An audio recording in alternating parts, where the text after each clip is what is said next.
Hey, what's up, YouTube? Welcome back to my channel. It's your girl, Stephanie McKay. If this is your first time here, welcome to my channel. Once again, this is your girl, Stephanie McKay. And today I'm talking about Real Housewives of Atlanta. Season, I don't know. Episode, I don't know. It's going to be down in the description box. But it is called The Peaches of Tokyo, which basically is letting us know that the Atlanta Housewives, are heading to Tokyo. This review is going to be really fast because I really wasn't thoroughly invested in the episode. I didn't bother taking notes. I just watched it and I'm just going to record the video. If I remember things, I remember things. If I don't, oh well. But basically we start off with, for the most part, Eva meets up with Candy, and Candy is talking about her dungeon, which is it's the sex dungeon. It's a play on the whole Phaedra and Portia conspiracy about Candy having a sex dungeon and wanting to take Portia to the sex dungeon. So she's taking the accusations and the allegations and trying to turn it into a money-making experience. She's referring to it as a dungeon. It's supposed to be like a sexy burlesque, like eclectic show. It's supposed to have like singing, dancing, erotic things. I'm sure they'll be selling bedroom candy there because that's her. She makes a lot of money off of bedroom candy. But while Eva is there talking to Candy and she's, seeing the set and stuff, she discloses to Candy how, she thought her and Portia were building a friendship, and Portia basically threw her under the bus by bringing up to the group that she was shading Cynthia. And I honestly believe that Eva was shading Cynthia, but you know how we do with our friends. We shade, we laugh, we talk trash, but we don't want our friends to go back and tell the person, which I believe that if Eva, just like anybody else, did say something behind someone's back, if confronted with it, you'll admit that you said it. Eva didn't admit that she said it, that I remember. But, most people just say, yeah, I said it, girl. But if you don't like, I don't know. I know if I said something to a friend about someone and my friend went to the person and said I said it, I would own up to it, just because if you said it, you said it. But at the same time, I'm quite sure she didn't want Cynthia to know that she was talking trash about her, especially since Cynthia dogged her in the model battle, whatever. So she asks Candy for advice, like, what should I do, how should I handle it? And Candy basically tells her, like, sis, if you have a problem, you need to address it as soon as you have the problem. That's the only way things get solved in this group. And I do agree, she has to address Portia. I don't know if y'all can hear the washing machine in the background, and the heater just came on, so if you can hear that, I'm sorry. I'm doing laundry. Oh well, moving on with the episode. After the whole Candy conversation, but the Eva Candy conversation, we move on to, let's just talk about the girls going to the airport, okay? And the girls arrive to the airport. Everyone's happy to see each other, all hugs and kisses. And something about Candy that I love is, like, when she feels uncomfortable, you see it all on her face. When Portia pulled up with Dennis and everyone was like, Portia went through and hugged everybody. When she got to Candy, Candy was like, hey. Like, she always does that. I think that's so funny. But she was like, if you want to be fake, it's cool. I'll be fake too. Shout out to Cardi B, because that's her line right there. You want to be fake, it's cool, because I'll be fake too. I like that. I do that sometimes. I actually do it a lot. But, Candy is being an adult, because she could have been like, no, sis, don't hug me. We don't bang with each other.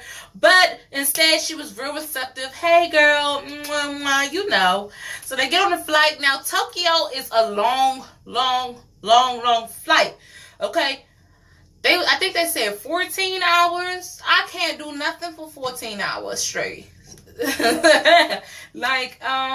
They had beds and they were laying. They said Shamari girl slept through the whole flight. So, and by the way, before I get on the flight, they brought a lot of luggage. I don't know how long they're supposed to be in Tokyo, But I'm expecting them to be there for at least a week because Cynthia counted Nene's bag. Nene had like 7 full suitcases.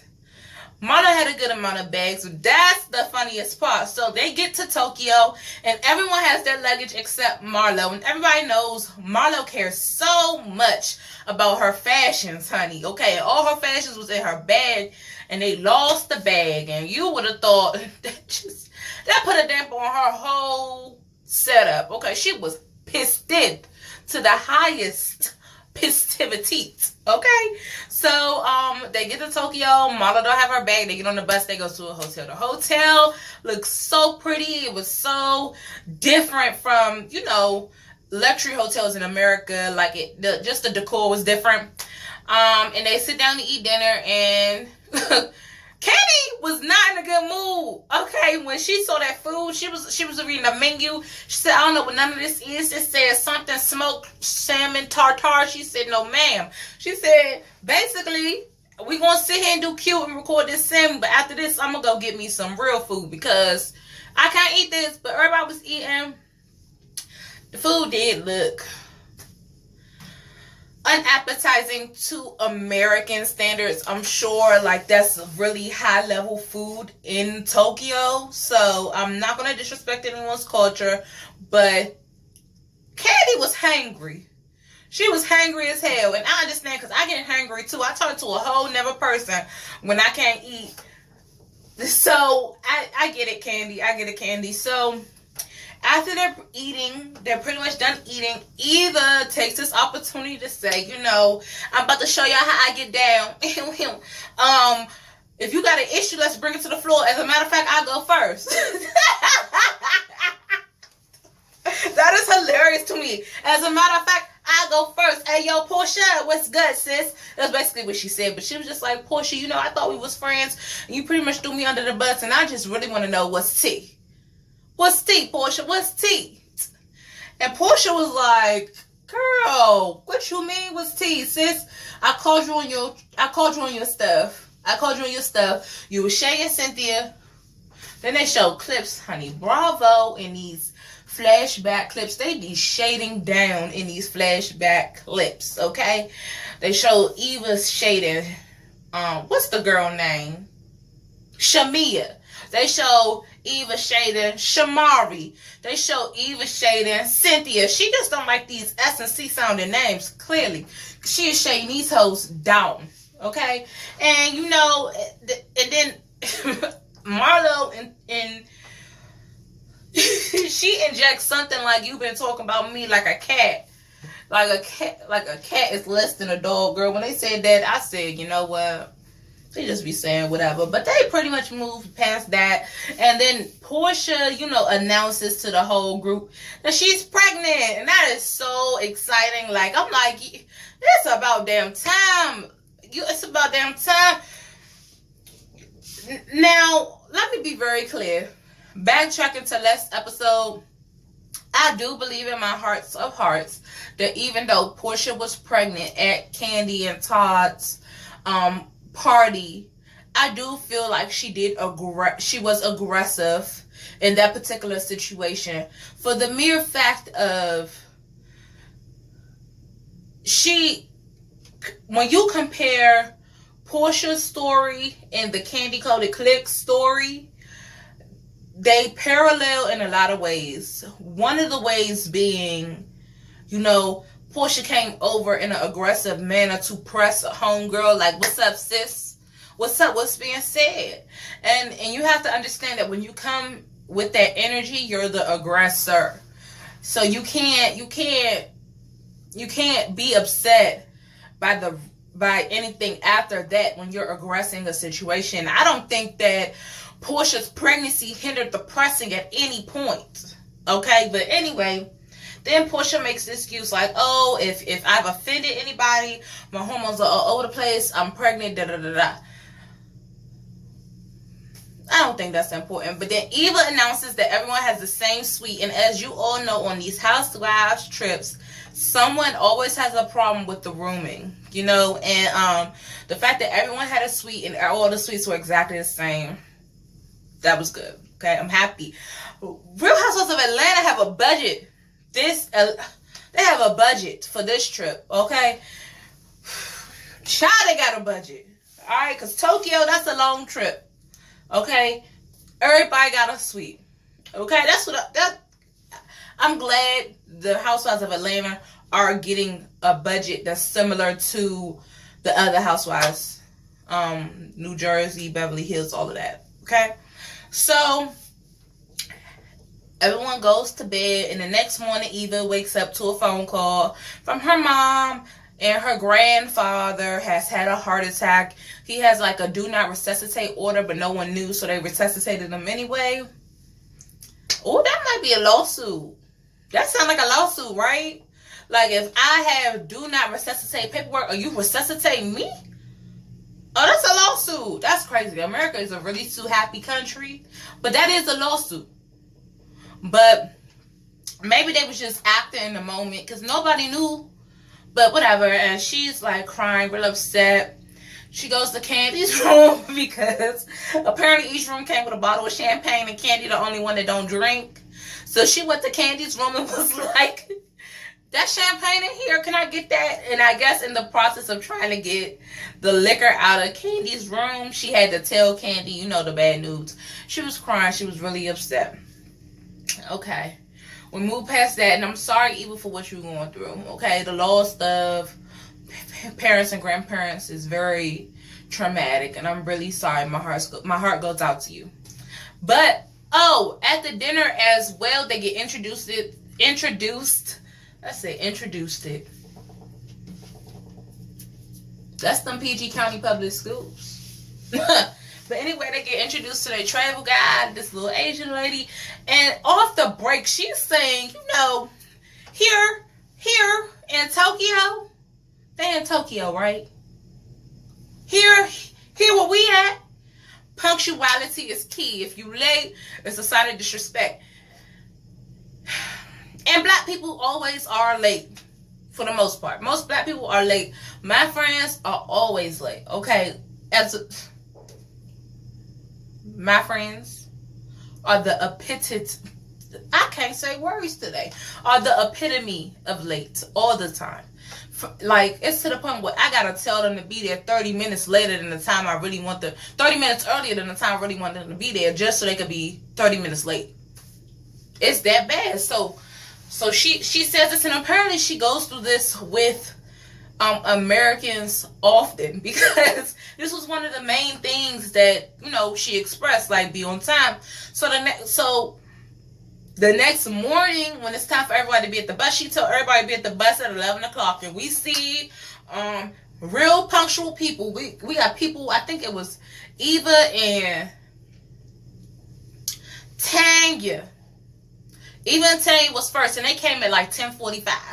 That's me right there. I'm 15 minutes early, 30 minutes early, because early is on time to me.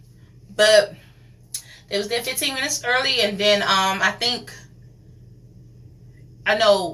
Portia, Cynthia, Candy were there before 11 as well.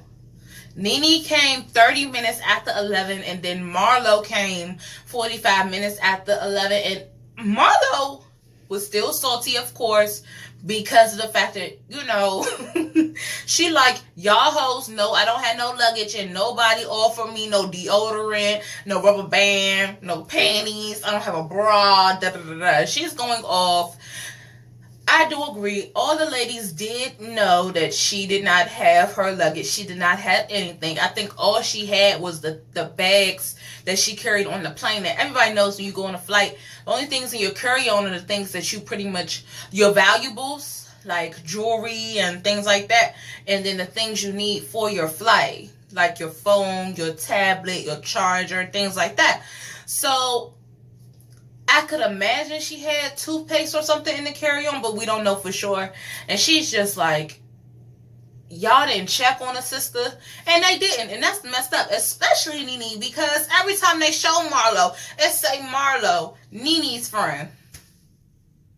Sis, y'all, in Bravo's eyes, y'all connected. Okay, because we all know Marlo don't got no damn peach. So So the only reason why Marlo is even there is because of Nene. So Nene should have been calling like, hey sis, I got a little something. You had 7 bags, so you probably did have a spare outfit for Marlo. And this is the worst I've ever seen Marlo, so she don't got no luggage. But anyway, they go to this temple. I'm starting to think that these hoes just don't follow directions. Because the lady on the bus is saying, look, we going to a temple. It's a real spiritual place. I need you to be quiet. These hoes get off the bus. Hey, speaking like extra loud. And she's like, shh, shh, shh, shh. And poor Tanya had to come in and say, hey, yo, we're supposed to be quiet. She just said that these hoes don't listen to this poor lady. This poor lady has such a negative impression of black women. They don't listen. They not listening.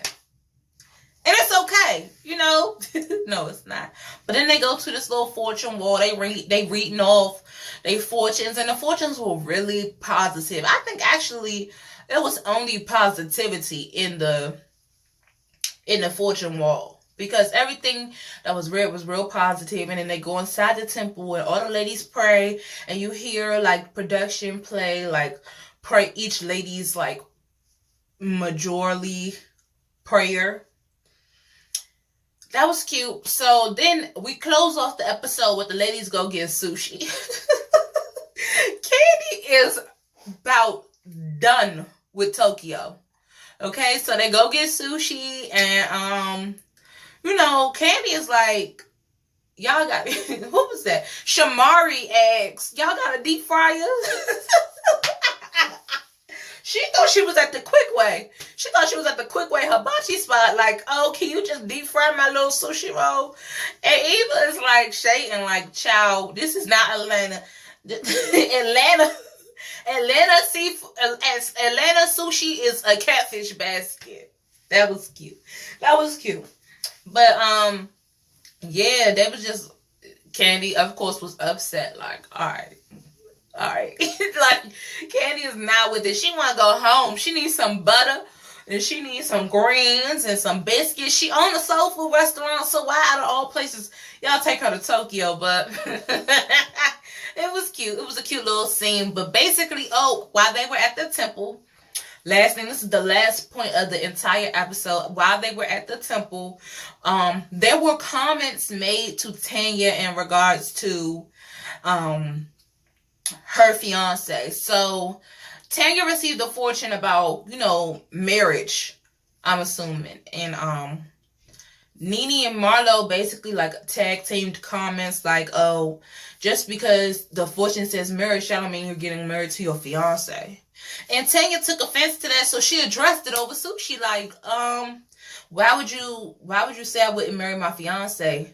Now, if you don't remember or recall, a few episodes ago, Tanya did, open up to the group how she has been engaged for 3 years. And then everyone is like, 3 years is a long time to be engaged. Like, you ain't married yet. This is a touchy subject for me because I've been involved with the same person for about 10, 11 years off and on. So, and we're not married. We're not engaged. Like, that's bad. This is terrible. I feel offended. Look, at the end of the day, all relationships move in their own pace, at their own speed. If it's not broke, don't fix it. Tanya, if you're happy with your fiance, be happy with your fiance. Don't listen to them hoes. Okay? Because let's be very clear. Nene likes to say, I've been married for 26 years. But let's not forget, sis, 2 of them damn years, you was divorced from that same nigga laying up with who knows who, that pasty white man. Y'all remember that pasty white man Nene was laid up with? He was buying her watches and jewelry and stuff. The same man that Kenya accused Marlo of sleeping with at the reunion. Okay, sis, so you're not the matriarch of marriage, sis. That's all I'm saying. Tanya should have read her. Tanya, I know you know how to read. You know what I'm saying? Because you're a very educated woman. You know how to read. But you need to learn how to read.